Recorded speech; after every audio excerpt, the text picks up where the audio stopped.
dulu. Berdoa. Bapak Surgawi, terima kasih ya akan setiap perlindungan, keajaiban, mujizat, kesembuhan, setiap kebangunan rohani yang kau berikan pada kami semua. Kami melalui waktu-waktu yang indah bersama-sama dengan Engkau, dan kami juga diberi damai sejahtera, diberi sukacita, diberi pengharapan. Terima kasih Bapak. Akan setiap perlindungannya kau adakan bagi kami hingga kami tetap bertumbuh sesuai dengan apa yang kau inginkan ke arah Kristus. Dan Bapak silakan kau sampaikan pada kami keinginanmu, isi hatimu, kerinduanmu, apa yang sedang ingin kau nyatakan. Yang sedang ingin kau kerjakan buat kami ngeblend, buat kami menyatu, buat kami manunggal dalam setiap semuanya itu. Dan Bapak silakan kau katakan juga setiap misi kami yang selanjutnya akan datang. Apapun yang kami lakukan dalam keluarga kami, dalam kehidupan kami, dalam setiap orang-orang yang kami temui, Bapak silakan kau sentuh kami, lawat kami, liputi kami dengan dirimu, kepenuhan dirimu agar engkau sendiri yang menyatakan dirimu pada dunia ini. Dan Tuhan Yesus, engkau yang menjadi kepalanya, engkau yang menjadi komandannya. Komandomu Tuhan, silakan engkau yang memberikan pada kami senantiasa kepenuhan dirimu agar kami sepakat bersama-sama dengan engkau. Dan Roh Kudus, urapi kami untuk setiap maksud dan pernyataan Allah ini. Sepanjang pertemuan ini kami ingin diubahkan, kami ingin dilawat olehmu juga, dan kami ingin diberikan senantiasa kepenuhan. Terima kasih Roh Kudus, dalam nama Tuhan Yesus, kami bersyukur, haleluya, amin. Oke, tujuh roh Allah yang tadi saya bilang adalah bagian pengajaran yang enggak didapat di manapun saya rasa ya. Tapi ini dibagikan di RTM. Mengapa? Karena kita wajib mempraktekannya. Ya, mari kita lihat tujuh roh Allah Bapa pertamanya ya. Dalam rangka menyusun pengajaran tentang akhir zaman, saya menemukan ayat berikut yang menimbulkan pertanyaan saya. Bapak, apakah ketujuh roh Allah itu adalah Roh Kudus? Ini eh, banyak orang bilang ini adalah Roh Kudus, tapi dia menjawab, anakku, aku dari dulu selalu bekerja dengan tujuh roh milik. Mereka adalah rohku yang keluar dari diriku sebagai duplikat dari diri, duplikat dari Allah. Ya. Dalam pekerjaan yang kulakukan, mereka selalu bekerja sama dengan aku.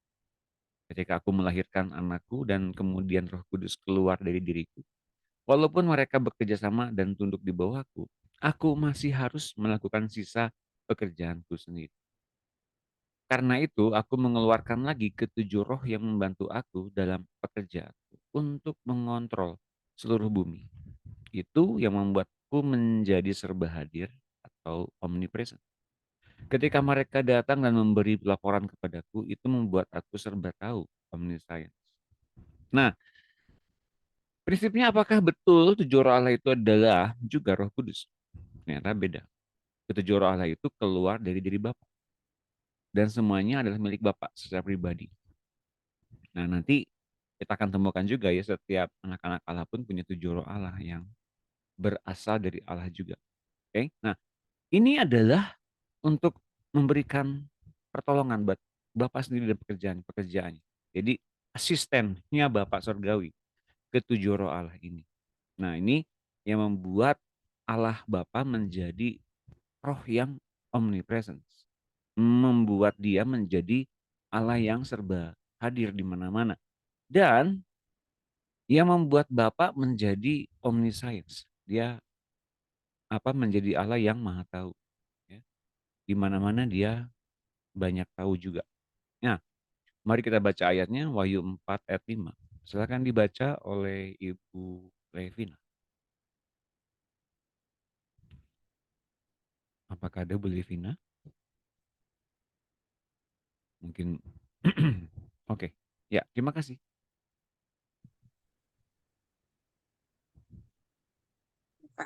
Ya, terima kasih Bu Levina. Wahyu 4 ayat 5. Dari tahta itu keluar kilat dan bunyi guruh yang menderu, dan 7 obor menyala-nyala di hadapan tahta itu. Itulah ketujuh roh Allah. Ya, makasih Bu Levina. Jadi ketujuh roh Allah itu ada ayatnya ada di dalam Wahyu 4 ayat 5 di antaranya ya. Buat ketujuh roh Allah itu adalah duplikat roh Allah dan semuanya sama seperti Allah sendiri. Ketujuh-tujuhnya ini mempunyai peringkat yang sama dengan job desk yang mungkin saja berbeda. Itu yang menjadi dasarnya. Jadi ini berbeda dengan Roh Kudus, berbeda dengan Roh Tuhan Yesus, tapi ini adalah pribadi Allah yang memang mempunyai duplikat. Shalom. Jumlahnya 7. Selamat sore, selamat datang Ibu Yunike, selamat bergabung. Sore Pak Doni. Terima kasih. Ya, begitu ya. Jadi 7 roh Allah yang mempunyai peringkat yang sama dengan Allah. Dan mereka bekerja menjadikan Allah serba tahu dan serba hadir di mana-mana. Itu yang menjadi landasan 7 roh Allah. Nah ini di dalam Wahyu 5 ayat 6 sekali lagi terdapat tulisan tentang anak domba yang tersembelih yakni Tuhan Yesus. Ternyata di alam roh nampak dia memiliki juga ketujuh roh Allah yang disertai keterangan fungsinya yaitu sebagai roh-roh yang diutus ke seluruh bumi. Nah, selain Bapak punya 7 roh Allah, Yesus pun ternyata dalam dirinya punya 7 roh Allah juga. Ya, loh bukan 7 roh Tuhan Yesus, Pak. Bukan 7 roh Allah ya. Ketujuh roh Allah yang dimiliki Tuhan Yesus itu ternyata membuat uh, apa namanya tugasnya, fungsinya adalah sebagai roh-roh yang diutus ke seluruh penjuru bumi. Mari kita baca ayat. Wahyu 5 ayat 6. Silakan dibaca oleh Ibu Dina. Ya Pak, Ya. Wahyu 5 ayat 6. Lalu aku melihat di tengah-tengah tahta dan keempat malu itu, dan di tengah-tengah tua-tua itu berdiri seekor anak domba seperti telah disembelih, bertanduk 7 dan bermata 7. Itulah ketujuh roh Allah yang diutus ke seluruh bumi. Ya, makasih Bu Dina. Jadi baik Bapa maupun Tuhan Yesus, mereka semua mempunyai 7 roh Allah dalam dirinya. Okay. Ini dua Allah Tritunggal, ya. Allah Bapa dan Tuhan Yesus dua pribadi yang berbeda, yang memiliki 7 roh Allah yang sebetulnya sama, gitu ya. Tapi dalam dua pribadi yang berbeda.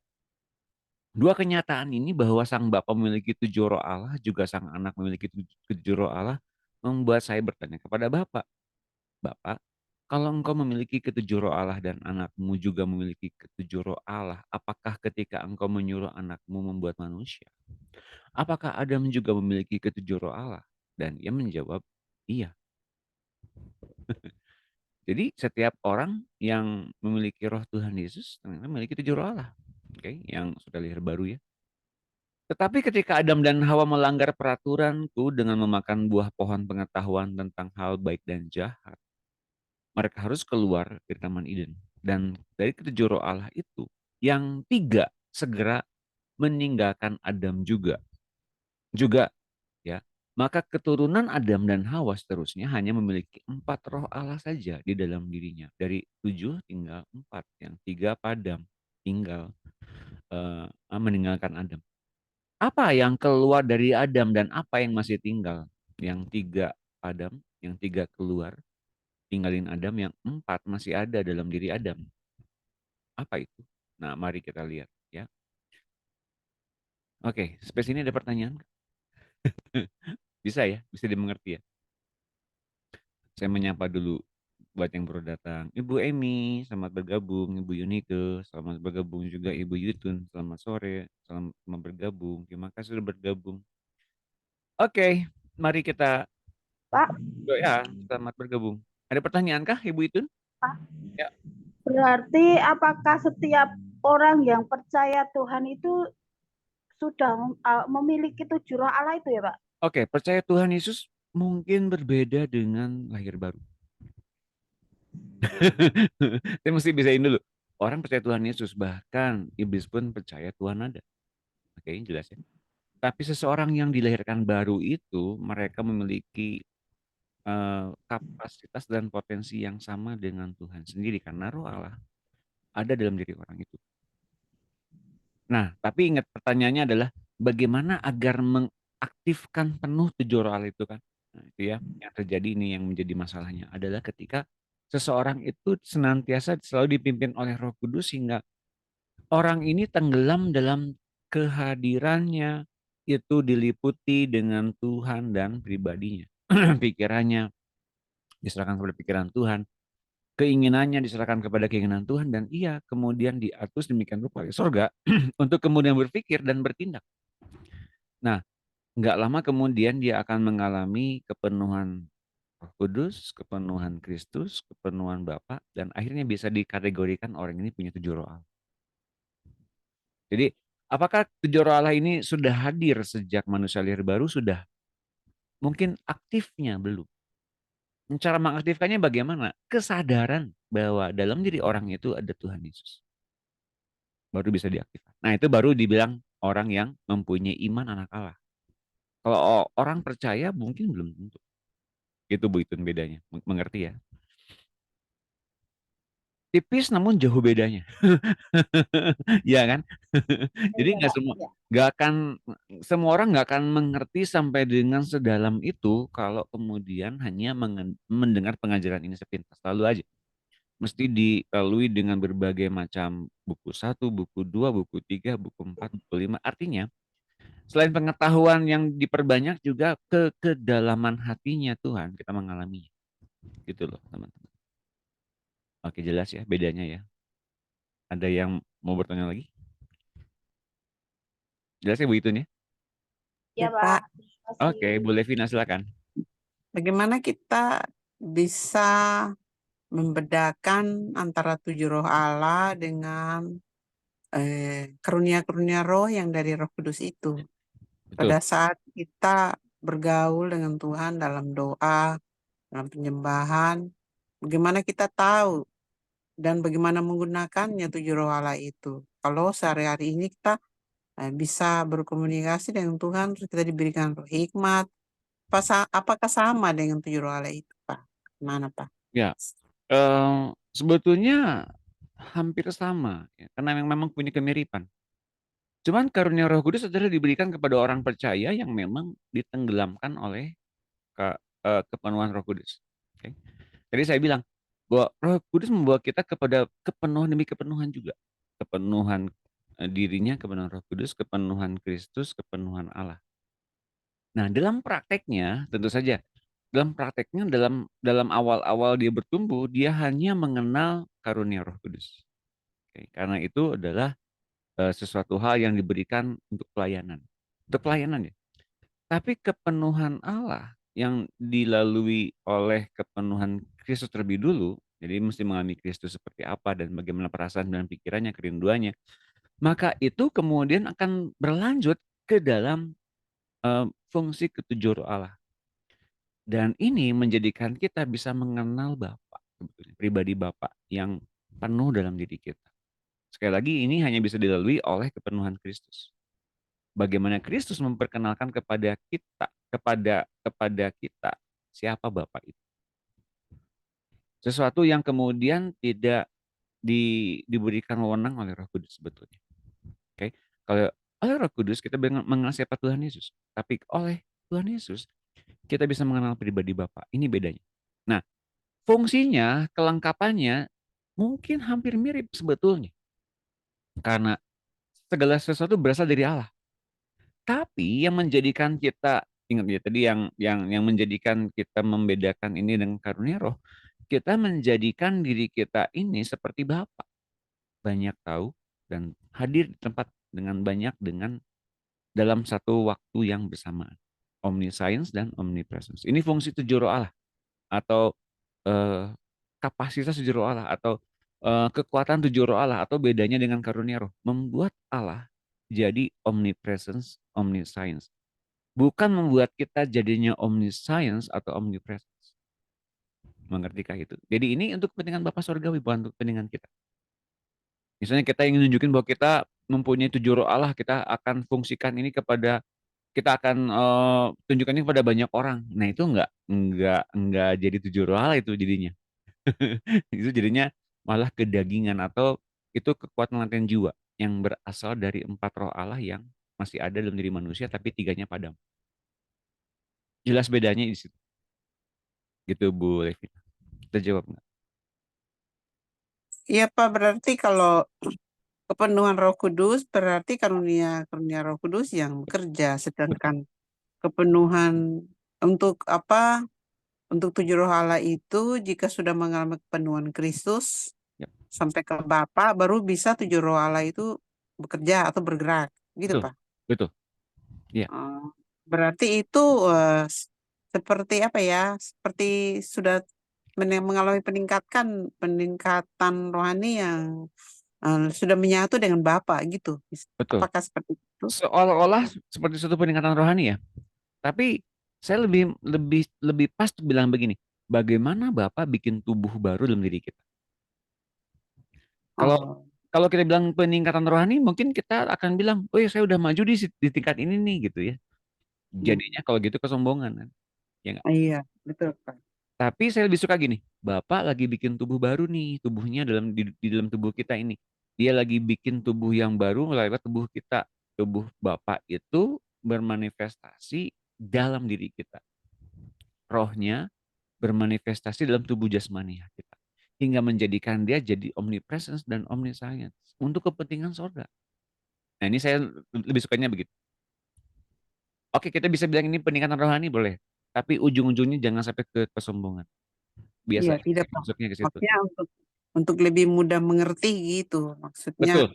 ngomong begitu. Jadi, apakah orang-orang perjanjian lama sudah mengalami 7 roh Allah itu seperti Nabi Elisa? Mengalami, Pak, Nggak mereka? akan ngalamin. Nggak Oh, ngalamin. memang mengalami. Nggak ngalamin. Kalau Bapak Andreas itu alami itu maksudnya. Lah beliau ini kan justru yang pertama kali mengajarkan ini kepada orang-orang. Saya Oh percaya ya, berat. dia ngalamin. Oh, iya, iya.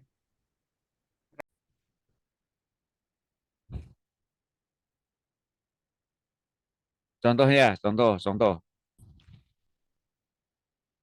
Berarti 7 roh Allah itu satu pribadi, Pak. Yang tadi Bapak bilang. Satu pribadi dengan 7 duplikat. Oh, dalam satu pribadi itu ada 7 roh Allah. Jadi Ya, duplikat gitu ya. ya. Dengan Yang fungsi tadi yang iya, iya, iya. ya dengan fungsi dan tugas yang berbeda tentu saja. Tapi membuat si orangnya yang punyanya ini mempunyai kemampuan di mana-mana serba hadir. Tapi bukan orang ini sebetulnya yang menginginkannya, tapi Allah Bapa sendiri. Iya, Gitu ya. iya, iya. Mengerti ya? Untuk kepentingan surga bukan untuk kepentingan orang. Iya, iya, iya. Makasih, Pak. Oke. Saya percaya baru dengar ya. Baru dengar nih kayak gini. Siapa yang baru dengar kayak gini? Bisa seperti itu ternyata itu dia makanya. Oke, ada lagi pertanyaan? Satu orang lagi, Bu. Kalau kalau mau boleh. Tidak ada. Oke, kalau nggak saya teruskan. Ya, Google Insight. Tadi pertanyaannya apa yang keluar dari Adam yang ketiga itu dan apa yang empat yang masih tinggal? Nah, mari kita lihat. Untuk mengerti apa saja ketujuh roh Allah itu, kita melihat kepada Tuhan Yesus yang dikenal juga sebagai Adam terakhir. Bahkan Adam adalah gambar dari Tuhan Yesus. Oke. Jadi sepakat ya bahwa Adam itu adalah gambar atau model, model ya, model dari yang kemudian Mesias sendiri ada dalam tubuh wujud manusia. Oke. Jadi Adam itu adalah rupa dan gambar siapa Tuhan Yesus. Contoh, ini loh, seperti gini Tuhan Yesus, gitu ya. Mari kita lihat. 1 Korintus 15, ayat 45. Mari kita baca. Silakan dibaca oleh Bu Itun. Silakan Bu Itun. Saya, Pak. Iya, betul. Saya. Betul. Silakan. 1 Korintus 15 ayat yang ke-45. Seperti ada tertulis, manusia pertama, Adam menjadi makhluk yang hidup, tetapi Adam yang terakhir menjadi roh yang menghidupkan. Oke, makasih Bu Itun. Roma 5 ayat 14. Ibu Hotinda masih ada di tempat? Kayaknya lagi siap-siap. Oke, tidak apa-apa. Ibu Yunike boleh tolong baca. Roma 5. Ya, oke. Ya, terima kasih Bu. Roma 5 ayat 14. Sungguh pun demikian, maut telah berkuasa dari zaman Adam sampai zaman Musa, juga atas mereka yang tidak berbuat dosa dengan cara yang sama seperti pelanggaran yang telah dibuat oleh Adam, yang adalah gambaran Dia yang datang. Nah, Amin. makasih Bu Yunike. Sama-sama Pak Doni. Yesaya 11 ayat 1. Ibu Emi ada? Enggak. Oke, terima kasih. Silakan. Iya, saya 11 ayat 1. Satu tunas akan keluar dari tunggul Isai dan taruk yang akan tumbuh dari pakalnya akan berbuah. Roh Tuhan akan ada padanya, roh hikmat dan pengertian, roh nasihat dan keperkasaan, roh pengenalan dan takut akan Tuhan. Oke, makasih Bu Emi. Jadi Adam itu adalah yang pertama kali diciptakan, manusia yang diciptakan pertama kali itu Adam, yang adalah benih yang Tuhan taruh di bumi ini. Ya. Jadi lewat diri Adam semuanya ini akan muncul keturunan ilahi sebetulnya sejak awal sebelum Adam itu berdosa. Nah, tapi kemudian Adam ini yang perlu kita tahu adalah gambar model dari Tuhan Yesus yang akan datang. Oke. Jadi Adam ini adalah menggambarkan siapa Yesus. Artinya kalau menggambarkan siapa Yesus, Adam sebelum jatuh ke dalam dosa itu mempunyai kapasitas yang sama dengan Tuhan Yesus. Jadi tubuh manusianya Adam ini sebetulnya isinya adalah kepenuhan roh Allah juga. Mengerti ya? Nah, mari kita lihat dalam Yesaya 11 ayat 1 ini yang ayat merupakan ketujuh roh Allah ini. Roh Tuhan akan ada padanya. Roh Tuhan yang pertama. Yang kedua, roh hikmat dan pengertian. 3 tuh ya. Nasihat dan keperkasaan. 4, 5. Roh pengenalan dan roh takut akan Tuhan. 6 dan 7. Jadi ketujuh roh Allah itu adalah roh Tuhan, roh hikmat, roh pengertian, roh nasihat, roh keperkasaan, roh pengenalan, dan roh takut akan Tuhan. Itu 7 roh Allah. Oke. Jelas sekali bahwa nubuatan Yesaya dalam Yesaya 11 ayat 1 dan 2 adalah tentang Yesus Kristus, keturunan Isai, bapaknya Daud secara daging. Tetapi di dalam dirinya, di dalam Yesus Kristus, akan disertai dengan 7 roh Allah, yakni 1. Roh Tuhan atau roh Yehova. 2. Roh hikmat dan roh pengertian. 4. Roh nasihat, roh keperkasaan, roh pengenalan, dan roh takut akan Tuhan. Adam dulu juga memiliki ketujuh roh Allah itu. Tapi ketika dia keluar dari Taman Eden, ketika dia berdosa, 3 roh telah meninggalkan Adam saat itu juga, yakni roh Tuhan, roh pengenalan akan Tuhan, dan roh takut akan Tuhan. Jadi dengan kehilangan ketiga roh Allah itu, manusia merosot menjadi manusia kedagingan. Nah, manusia kedagingan ini terjadi karena kehilangan atau padamnya ketiga roh Allah, yaitu roh Tuhan, pribadi Tuhan sendiri itu ya, roh pengenalan akan Tuhan, dan roh takut akan Tuhan. Tidak heran di dunia ini ada manusia-manusia yang tidak mengenal Tuhan, tidak takut akan Tuhan, dan semuanya menjadi manusia daging saja. Oke, pertanyaannya Pak, ya, pertanyaannya apakah ketujuh roh Allah ini dibentengin oleh ajaran-ajaran apa? Nggak mungkin juga didapat oleh agama-agama lain. Jawabannya adalah, oke, kita persempit dulu ya. Ini diberikan kepada Adam. Adam ini kan jelas di dalam waktu itu Adam ini kan bukan agamanya apa sebetulnya ya, tapi dia adalah ciptaan Tuhan, manusia pertama ya yang Tuhan ciptakan di bumi.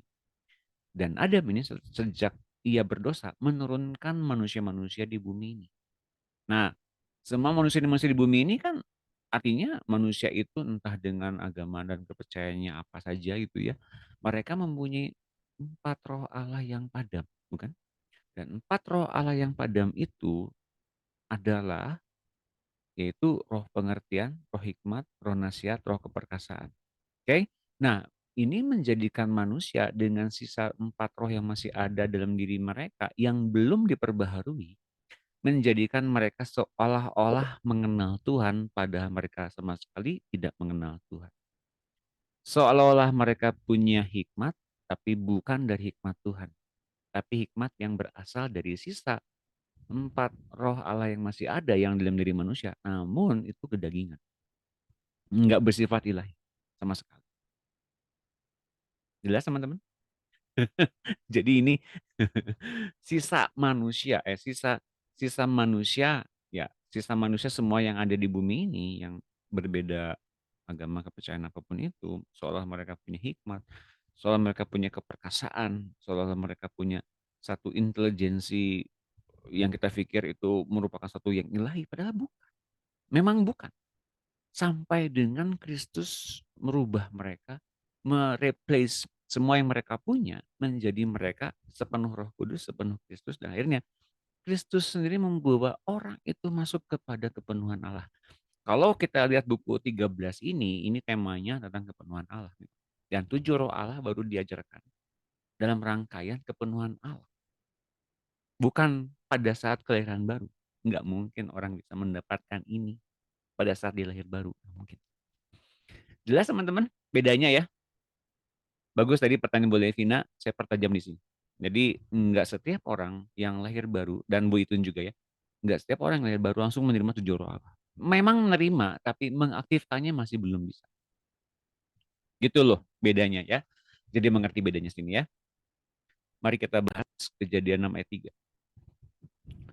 Silakan dibaca oleh Ibu Dina, udah baca belum ya tadi? Sudah ya? Bu Levina, Bu Leni, apakah bisa baca, Bu? Oh, Bu Dina bisa baca, silakan Ibu Dina, silakan.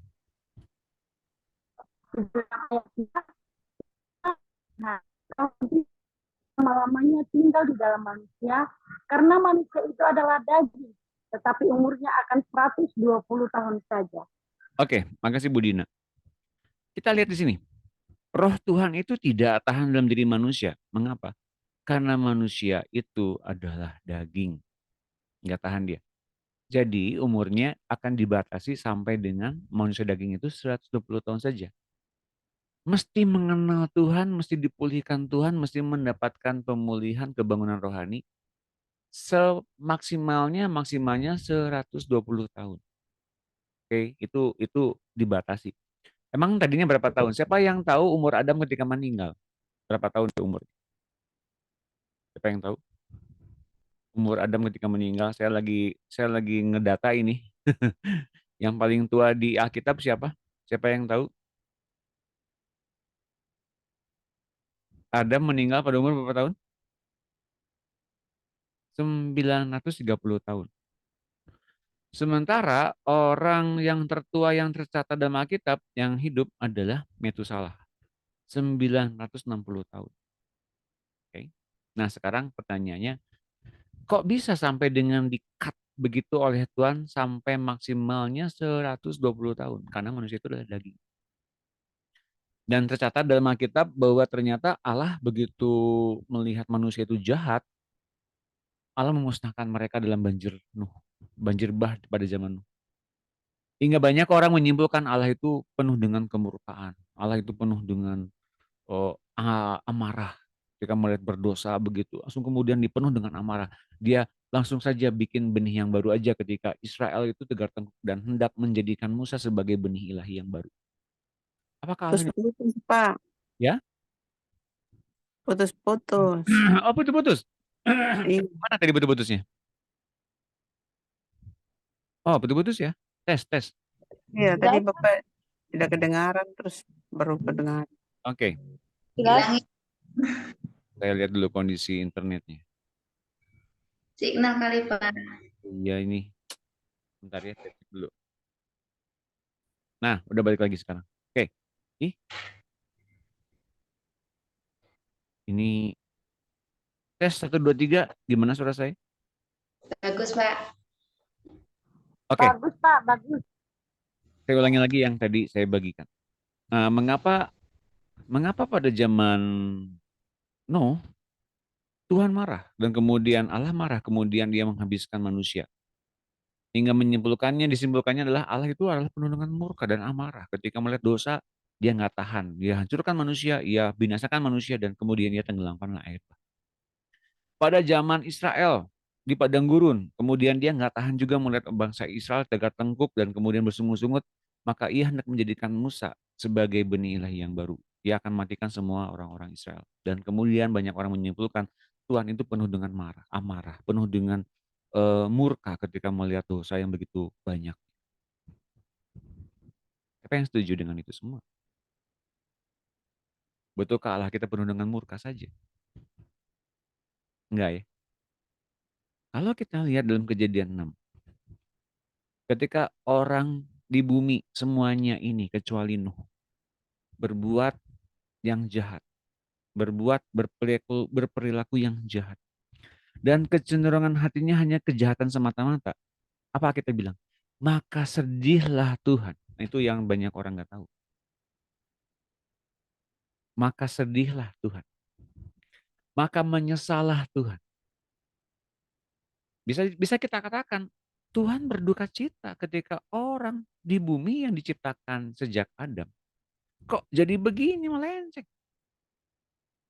Oke. Teman-teman di sini mungkin ada yang sudah jadi orang tua. Bagaimana kalau melihat anak kita kok melenceng dari pengajaran yang kita ajarkan kepada anak? Sedih nggak teman-teman? Sedih ya? Bagaimana caranya kemudian kalau kita ingin menegur mereka? Ya tegur. Ya diajarin.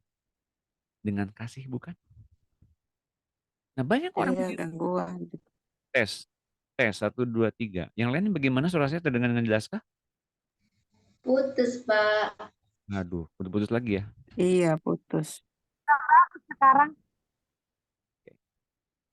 Oke, saya cobain dulu ya. Ini maksimal seperti apa. Oke, jadi Tuhan kita adalah Tuhan yang penuh dengan apa? Kasih sebetulnya. Dia tidak kemudian langsung marah-marah gitu, yang kemudian dia binasakan saja, matikan saja. Enggak seperti begitu. Sebetulnya. Yang pertama kali yang ia rasakan, ia sedih. Ia menyesal. Ia mau Natalan. balik lagi kita. Mudah-mudahan bisa direstore ya. Direstore itu artinya dipulihkan jaringannya yang tadi saya barusan sudah. Lancar deh. Ya, lancar-lancar saja ya. Ini memang seperti begini jaringannya. Mungkin Natalan juga kali. Oke. Allah adalah Allah yang sangat berduka cita ketika melihat ciptaannya melenceng. Oke, jelas ya.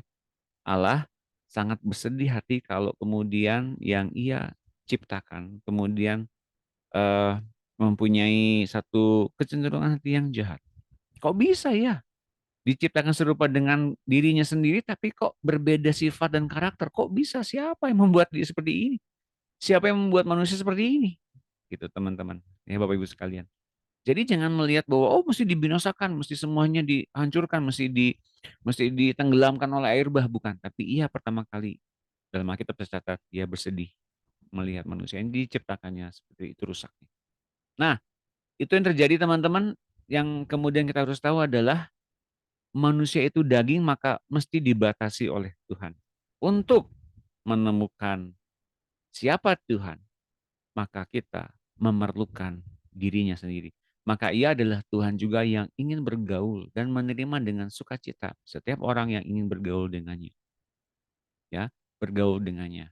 Jadi keputusan ingin bergaul dengan Tuhan itu adalah keputusan manusia. Di dalam Alkitab ada orang-orang yang sudah tercatat dalam Alkitab. Ada orang-orang yang memutuskan mereka ingin bergaul dengan Tuhan. Siapa sebutkan namanya? 1.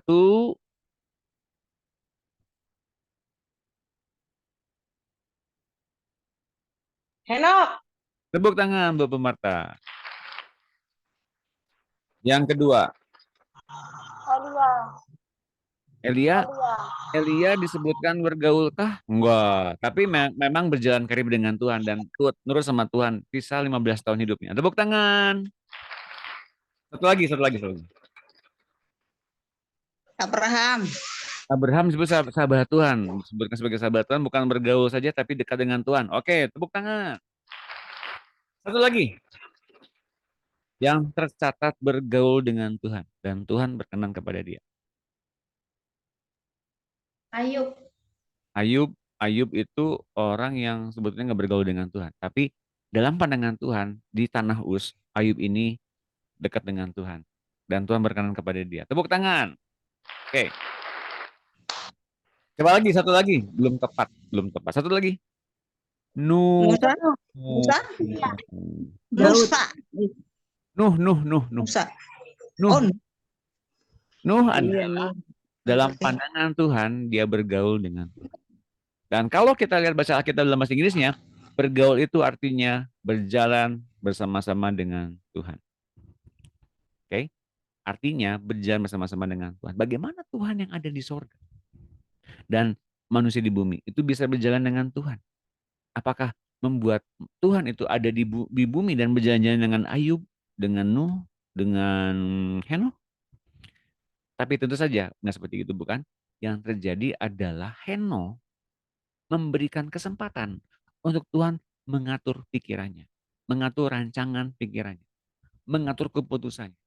Ia melibatkan Tuhan sebagai sahabat yang menentukan arah hidupnya. Itu Henokh. Dan itu adalah juga kita semua harusnya. Oke? Jadi pergaulan itu menentukan kita akhirnya berubah karakter kita. Sayang sekali sebetulnya saya akan bagikan ini besok di khotbah EMC Cross. Tapi nanti saya akan minta teman-teman di sana untuk merekam, untuk teman-teman di sini. Nanti saya akan rekam ini, bahan ini. Sebetulnya akan saya bagikan seminggu yang lalu. Ya, ceritanya begini. Ini cerita ya. Waktu minggu yang lalu itu kan ada retret nasional ya. Itu start di hari Jumat sore, saya masih ikutan. Jumat malam saya masih ikutan. Sabtu pagi saya masih ikutan. Sampai Sabtu jam 3 itu acaranya Pak Yusia workshop, saya masih ikutan. Oke. Dan saya dapat mandat tugas dari Pak Gembala Pak Indri Famutam untuk saya bagikan khotbah hari Minggu besok di gereja. Nah, saya bikin tuh lagi Pak Yosi workshop, saya tuh lagi bikin renungan firman Tuhan untuk besoknya hari Minggu. Saya sambil dengerin workshopnya Pak Yosi, saya pernah ikutan juga di leadership training, jadi saya udah tahu bahannya seperti apa. Jadi saya bisa menyimpulkan, oke. Dan sambil saya meneruskan bahan khotbah yang akan saya bagikan besok. Ini diantaranya yang saya bagikan besok ya. Tapi tiba-tiba saya didorong untuk menutup pekerjaan saya itu. Zoom yang saya pakai tutup. Udah saya nurut tuh. Khotbah yang sedang saya proses jangan dikerjakan dulu. Tutup. Terus saya ngapain? Fokus kepada oma yang sedang mengalami sakit penyakit di rumah sakit. Saya waktu di rumah sakit. Oke, lalu saya tutup semuanya dan saya kemudian genggam tangan oma dan kemudian saya berdoa. Nah, disitulah letak bagaimana kalau ketaatan seseorang memunculkan kuasa Tuhan. Jadi ketika oma lagi dalam keadaan sakit waktu itu 11 hari ya, 11 hari di rumah sakit. Padahal saya udah diharuskan untuk ikut untuk onsite. Ada yang menghubungi saya, Pak mesti ikut onsite. Nggak bisa, saya bilang. Masih banyak yang belum tahu. Saya dan istri sedang merawat oma ya. Keluarga kami merawat oma. Ya, saya nggak bisa ikut. Kenapa? Ini kan langka, kesempatan langka. Nggak bisa ikut, saya bilang. Saya mesti merawat oma. Nah, saya berikan videonya, saya berikan penjelasan kami bahwa kami nggak bisa ikut karena ini. Oh iya, nggak apa-apa Pak. Kalau gitu silahkan Pak. Ini keputusan Tuhan untuk Bapak merawat oma. Dan jelas sekali itu memang suatu petunjuk dari Tuhan agar saya nggak ikut onsite. Meskipun dipermudah dengan berbagai cara untuk ikut onsite. Tapi saya memilih untuk tidak ikut. Saya ikut online aja. Gitu ya. Mungkin banyak yang bertanya, bahkan ada yang nge-WA ke saya langsung, Pak kenapa sih nggak ikut onsite? Berkatnya jadi online berkatnya. Ada yang bilang begitu ya. Kalau ikut online berkatnya jadi online. Ya nggak apa-apa lah. Tapi saya tahu panggilan saya. Jadi ketika saya waktu Sabtu itu, dari Jumat tepatnya saya udah dikasih tahu sama dokter untuk segera berkumpul di rumah sakit. Jadi dari Jumat itu saya intens berdoa untuk oma saya. Oke. Dan di hari Sabtu itu ketika saya menutup laptop dan HP untuk saya nggak usah ngerjain lagi khotbah, nggak usah ngerjain lagi Zoom meeting yang di Retnas. Saya doain fokus kepada oma, ternyata oma udah keluar rohnya. Nah, jadi aduh, ini saya mesti lebih intens berdoa. Apalagi yang saya mesti lakukan. Saya cuma bilang gini, oma yang kuat dulu sebentar. Oma kuat dulu ya sebentar. Kuat sebentar saja sekian waktu lamanya. Oma jangan dulu pulang. Dan ternyata oma tidak pulang sampai dengan istri saya pulang ke rumah sakit. Jadi dia ada perlu dulu, pulang dulu, ngambil barang atau sesuatu apakah gitu. Dia pulang ke rumah sakit, dalam 10 menit dia bertahan di rumah sakit. Oma kemudian berpulang ke rumah Bapak di surga. Dan waktu-waktu itu adalah waktu-waktu yang sangat berharga sebetulnya. Mengapa? Saya udah doa segala macam dari mungkin 6 bulan yang lalu. Serahkan oma dalam Tuhan, diserahkan oma dalam kuasa Tuhan, dalam kasih Tuhan, dalam waktu Tuhan. Oh, saya doa segala macam. Yang kata Pak Gus bilang di retret ya. Saya udah doa segala macam tentang istrinya ya, Bu Reta ya. Dia segala macam doa juga tentang mertuanya. Dan saya pun udah lakukan itu pada oma saya. Pada oma kami gitu. Doain apapun saja 6 bulan berlewat itu nggak ada. Kemudian kok Tuhan nggak panggil-panggil kenapa ya? Gitu. Ternyata waktu-waktu itu adalah waktu-waktu kami belajar bagaimana kami mempraktekkan kasih dan kesabaran Tuhan. Dan di waktu-waktu terakhir itu yang saya doakan adalah begini. Saya ada pengertian begini. Kuasa diberikan kepada orang yang di bumi. Perhatikan ini omongan saya baik-baik. Kuasa Tuhan diberikan kepada orang yang dipercayakan Tuhan di bumi, yang memegang kunci sorga dari Tuhan. Pada saat Yesus bilang pada murid-muridnya, menurut kamu siapakah aku ini? Banyak orang bilang Elia, banyak orang bilang siapa-siapa. Menurut kamu siapa aku ini? Dan Petrus bilang, engkau adalah Mesias, anak Allah. Berbahagialah Simon bin Yunus karena bukan kamu yang menyatakannya, tapi Bapakmu yang di surga yang menyatakannya kepadamu. Dan aku berikan kepadamu, dan engkau adalah Petrus, dan di atas batu karang ini, aku akan bangun jemaat. Jemaat, oke? Okay? Patokannya bukan Petrus, bukan. Tapi ia bangun gereja Tuhan lewat Petrus di muka bumi.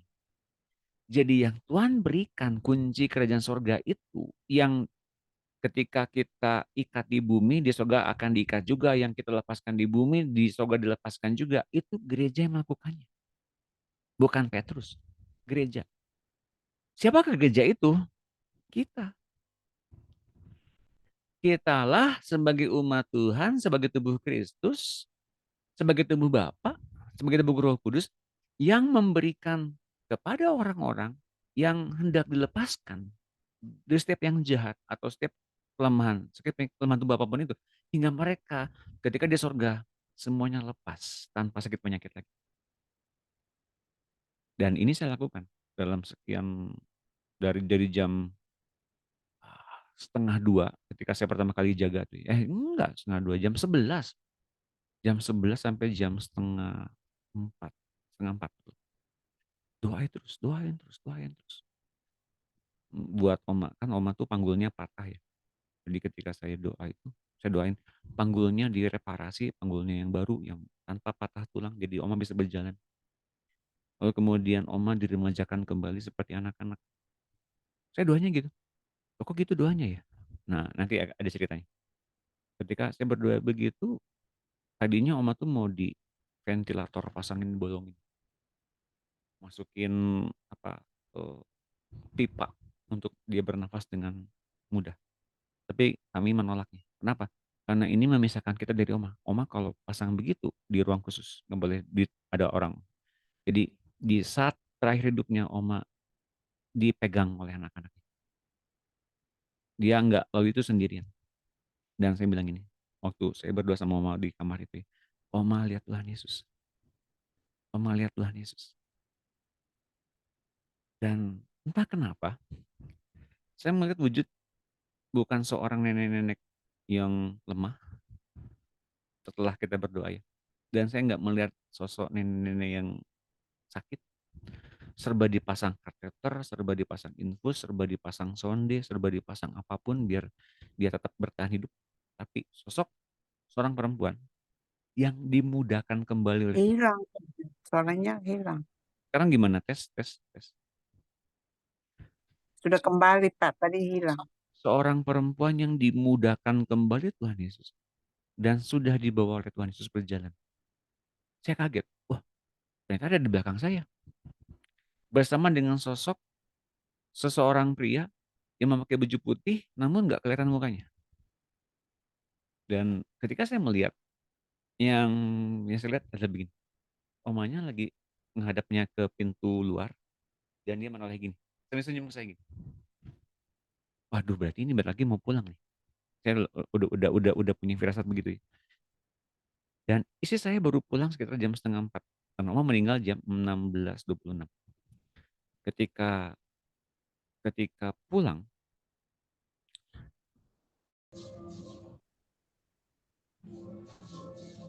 ya, sampai di mana tadi? Saya lupa loh saya. Oh ya, ketika Omanya ketika ketika istri saya pulang, nah baru saya melihat sosok putih itu, sosok laki-laki yang berbaju putih itu yang membelakang saya, kemudian mengajak Oma untuk pergi dari ruangan itu. Dan Oma sama sekali nggak lagi dalam keadaan lemah, dalam keadaan yang eh, penuh dengan dipasangin alat-alat, dan menjadi perempuan yang dimudahkan kembali oleh Tuhan Yesus. Nah, singkat cerita, ketika kami memilih tempat persemayaman, ketika waktu itu penuh sekali, jadi baru bisa masuk besoknya. Jadi di dalam rumah duka itu yang masuk jam 11 setengah 12 malam, ya, kemudian dimandikan oleh petugas dan kemudian dipasang formalin oleh petugas yang lain. Kami menunggu sampai jam setengah 2 subuh. Nah, si orang yang mandiin jenazah itu ada 2 orang, satu make upin, satu mandiin. Dia bilang begini sama saya, lucu ya, luar biasa, bagus ya, indah ya. Kenapa? Ini si Oma ketika dimandiin tuh kayak bayi lagi kulitnya, luar biasa ya. Ketika dimandiin tuh seperti bayi lagi kulit. Jadi saya masih hati-hati banget mandiinnya, seperti kayak bayi lagi. Dan kalau teman-teman melihat di Instagram saya, di Facebook saya, ketika orang yang berkunjung datang ke rumah duka, mereka bisa melihat Oma dengan keadaan yang tersenyum, dengan keadaan yang cantik sekali. Dan memang Tuhan sudah mudahkan dia kembali. Nah, lalu kemudian kan kita berpikir ya, kan rohnya sudah ada bersama dengan Tuhan di Firdaus. Bukankah itu sudah selesai dengan tubuh jasmaninya? Ini saya kasih cerita rahasianya. Ternyata tubuh di bumi itu adalah gambaran kelak yang akan ada di sorga. Seseorang, sosok yang dilihat oleh seseorang yang telah sebelum dia meninggal. Kalau kemudian dia sangat ketakutan, berarti memang dia sedang menghadapi maut tanpa Tuhan Yesus. Tapi orang yang kemudian melihat sosok seseorang yang indah dalam Tuhan, tentu saja meninggal dalam keadaan yang peaceful. Jelas ya teman-teman? Peaceful, damai. Dan itu yang terjadi ketika seseorang yang kemudian lepas rohnya dari tubuhnya dan kemudian dimandikan, dia telah berjumpa terakhir kali dalam hidupnya di bumi ini bersama-sama dengan siapa. Menentukan kemudian wujudnya seperti apa. Ini rahasianya. Tapi tentu saja, adakah masih ada koneksi roh itu dengan tubuhnya di bumi? Ya, untuk sekian waktu lamanya masih ada. Sekian waktunya masih ada. Memang masih ada. Tapi itu berangsur-angsur akan hilang. Nah, saya temukan kebenaran ini. Ini yang membuat saya jadi mengerti ya. Kan saya dulu kan ngajarin secara teori ini. Tapi saya kemudian praktekkan langsung kepada anggota keluarga kami, itu Oma. Jadi dokter datang ketika Oma sudah dinyatakan hilang nafasnya ya. Lalu kemudian dia periksa pakai apa sih namanya yang buat dulu periksa denyut saturasi di sini ya. pakai 3 mesin tuh nggak alatnya nggak berjalan dengan baik. Sampai 3 kali ganti alatnya. Pasang tensi nggak ada denyut nadinya. Akhirnya pasang EKG. Kemudian dia bilang gini, Pak, secara klinis ini udah nafasnya udah nggak ada, denyutnya udah nggak ada. Tapi listriknya masih ada. Listrik apanya? Kehidupannya masih ada dikit lagi. Masih ada. Jadi dia nunggu di ruangan kami itu sampai dengan listriknya sama sekali nggak nyala. Nah, satu-satunya cara untuk bisa melihat ini adalah lewat EKG. Tes, tes 1, 2, 3. Lagi. Hebat. Ketika kita sedang menghadapi semuanya itu, jangan padamkan roh kita. Amin. Yes. Karena kalau kita padam, Berhenti dia, lagi.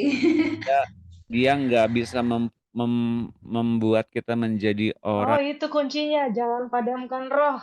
Ya, Wah, kalau kita kemudian membuat roh itu padam, berarti kita sedang memadamkan anggota tubuh kita satu persatu sampai dengan mati.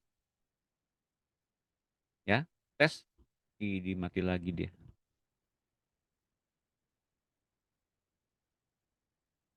Tes, tes, 1, 2, 3, tes.